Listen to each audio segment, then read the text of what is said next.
Hello students, हमने अपने first और सेकंड क्लास में क्लास 12 से रिलेटेड हिस्ट्री का चैप्टर 3 स्टडी किया था। अब हम उसका रेस्ट पार्ट स्टडी करेंगे क्लास 12th हिस्ट्री और लेसन 3। हम अपने टॉपिक पे आते हैं। हमारा टॉपिक है Kanishka as a constructor and the erector. Kanishka ने कुषाण एम्पायर को पूरी तरह से इस्टेब्लिश किया था और कनिष्क के टाइम में कुषाण एम्पायर बहुत ज़्यादा प्रॉस्पिरियस स्टेज पे आ गया था। अब हमारा आ जाता है आर्टिफैक्ट्स हैव बीन फाउंड। जो कनिष्क के टाइम में आर्टिफैक्ट्स थे, आर्टिफैक्ट्स इट मीन्स ये होता है कि सरफेस एरिया को जो हम डिग करते हैं, एक्सकवेटेड करते हैं, सरफेस एरिया को एक्सकवेटेड करने पे जो हमें एविडेंस मिलते हैं उन्हें हम कहते हैं आर्टिफैक्ट्स। अब हमें कनिष्क के टाइम में जो आर्टिफैक्ट्स मिले हैं, Peshawar, Mathura, Kanishkapur, Taxila, Sirsukh city of Taxila was also establish. Kanishka ने सिरमुख सिटी को एस्टैब्लिश किया था जो तक्षशिला में सिचुएटेड है। कनिष्क ने सिरमुख सिटी को एस्टैब्लिश किया था जो तक्षशिला में सिचुएटेड है। फिर कनिष्क के टाइम में मथुरा आर्ट का एक सेंटर बन गया था। कनिष्क के टाइम में मथुरा एक आर्ट का सेंटर बन गया था। कनिष्क ने सिरमुख सिटी को एस्टैब्लिश किया था जो तक्षशिला में है। नेक्स्ट हमारा पॉइंट आ जाता है प्रोग्रेस इन साइंस। कनिष्क के टाइम में साइंस एक प्रॉस्पिरियस स्टेज पे पहुंच गया था।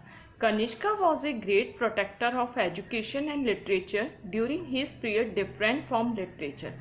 कनिष्क प्रोटेक्टर था, एजुकेशन लिटरेट पर्सन को प्रोटेक्ट करता था, लिटरेचर का प्रोटेक्टर था और कनिष्क के टाइम में लिटरेचर अपनी प्रॉस्पिरियस स्टेज पे पहुंच गया था। सबसे पहला है कनिष्क के टाइम में अश्वघोष, भाष और शूद्र ग्रेट राइटर थे। कनिष्क के टाइम में अश्वघोष, भाष और शूद्र ग्रेट राइटर थे जिन्होंने संस्कृत में अपनी कंपोजिशन को कंपोज्ड किया था। Sanskrit language and its progress. Kanishka के टाइम में जो भी लिटरेचर लिखा गया वो संस्कृत लैंग्वेज में लिखा गया और अदर लैंग्वेज थी, इट मीन्स कॉमन लैंग्वेजेस थी कनिष्क के टाइम में, पाली और प्राकृत लैंग्वेज, जिन्हें कनिष्क ने प्रोटेक्ट किया था। नेक्स्ट हमारा पॉइंट आ जाता है कि Kanishka kingdom was a. Kanishka के टाइम में बहुत सारी फिलोसफर्स, साइंटिस्ट और इंटेलेक्चुअल पर्सन्स थे, उन्हें प्रोटेक्शन दिया गया था। कनिष्क के टाइम में चरक और Sushruta was the great surgeon of that era. It means Kanishka के टाइम में चरक और सुश्रुत ग्रेट सर्जन थे। Nagarjuna the scientist. कनिष्क के टाइम में नागार्जुन एक साइंटिस्ट था, had given the principle of relativity.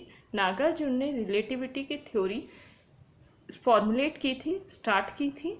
And Nagarjuna जो कनिष्क के टाइम में कॉन्टैक्ट विद ग्रीक्स, नागार्जुन का कॉन्टैक्ट हुआ था ग्रीक से। Many Indian astrologer had create new principle and the astronomy got its scientific significance. Kanishka के टाइम में बहुत सारे इंडियन एस्ट्रोलॉजर्स थे जिन्होंने एस्ट्रोनॉमी से रिलेटेड नए प्रिंसिपल को आगे बढ़ाया था, न्यू प्रिंसिपल्स को आगे बढ़ाया था। नेक्स्ट हमारा पॉइंट आ जाता है कनिष्क के टाइम में बहुत मोस्ट इम्पॉर्टेंट टॉपिक है गांधार आर्ट। कनिष्क के टाइम में गांधार आर्ट प्रोग्रेस स्टेज पे था। कनिष्क के टाइम में गांधार आर्ट प्रोग्रेस स्टेज पे था। सबसे फर्स्ट हमारा आ जाता है these art have given influence on of Greek Roman art. Gandhara art में, जब गांधार आर्ट इंडिया में आया था तो इंडियन और गांधार रोमन आर्ट का जो मिक्स फॉर्म है उसे हम गांधार आर्ट कहते हैं। अब हमारा आ जाता है नेक्स्ट पॉइंट आ जाता है गांधार आर्ट के मेन जो फीचर्स थे वो कौन से थे। Buddhist statue were erected in there on. These statues were very much in the Greek goddess Apollo. Greek had a significant role in advance Indian sculpture art. Gandhara art combination है Indian और Greek art का। Gandhara art जिसे Hellenistic art भी कहते हैं, combination है Indian और Greek art का। The subject of Indian.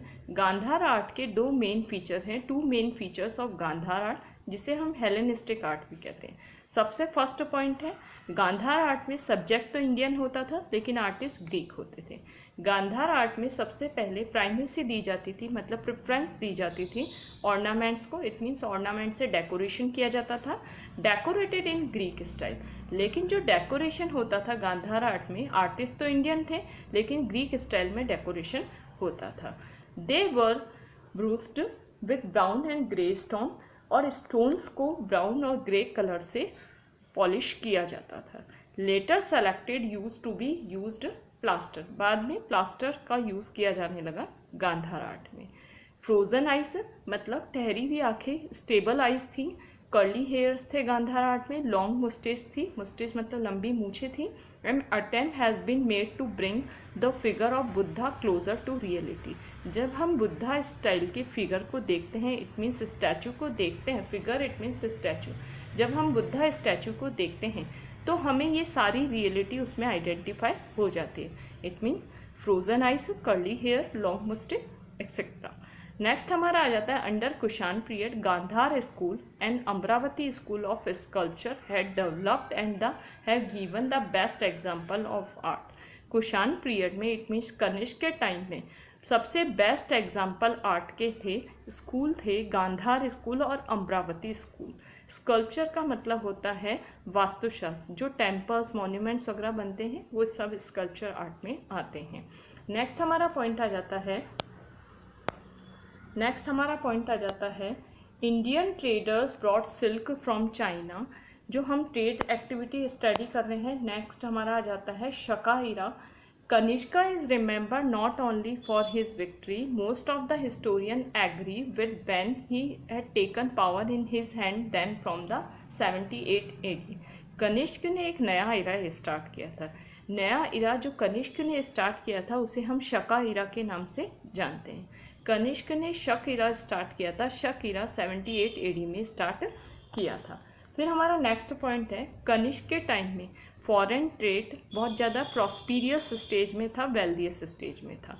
सबसे फर्स्ट पॉइंट है हमारा फॉरेन ट्रेड में हमारा आ जाता है, सबसे फर्स्ट पॉइंट है इंडियन ट्रेडर्स सिल्क मंगवाते थे, चाइना से बॉट करते थे and sold to Roman traders. China से सिल्क मंगवाते थे और रोमन ट्रेडर्स को सोल्ड करते थे। Many articles like spices, clove, black pepper, fragrance, medicine, cotton और silk cloth were exported to Rome। ये सारी जो थिंग्स थी वो एक्सपोर्ट करते थे रोम को। Indian soft muslin it means रेशम cloth become famous among Romans. Romans में इंडियन जो मुस्लिम था, रेशम था, वो फेमस था। The centre of this trade was Kerala. जो इंडिया और रोम के बीच में जो ट्रेड होता था उसका सेंटर पॉइंट था केरला। इट मीन केरला से इंडिया और रोम के बीच में ट्रेड होता था। फिर हमारा नेक्स्ट पॉइंट आ जाता है, सबसे पहला पॉइंट आ जाता है वी हैव ऑलरेडी, हम कश्मीर ने सिरमुख और कनिष्कपुर 2 टाउन एस्टेब्लिश किए थे। कनिष्क ने सिरमुख और कनिष्कपुर 2 टाउन एस्टेब्लिश किए थे। Purushapura was its first capital. Kanishka की फर्स्ट कैपिटल थी पुरुषपुर और बाद में मथुरा कैपिटल बन गई। कनिष्क की फर्स्ट कैपिटल थी पुरुषपुर और बाद में कनिष्क की सेकंड कैपिटल थी मथुरा। अब हमारा आ जाता है नेक्स्ट पॉइंट। स्टूडेंट्स, हमने अपनी थर्ड क्लास में, इट मीन्स हमने अपने थर्ड वीडियो में लेसन थर्ड का क्लास 12 से रिलेटेड, हिस्ट्री से रिलेटेड का रेस्ट पार्ट और कंप्लीट पार्ट स्टडी किया था। Lesson third class 12 history.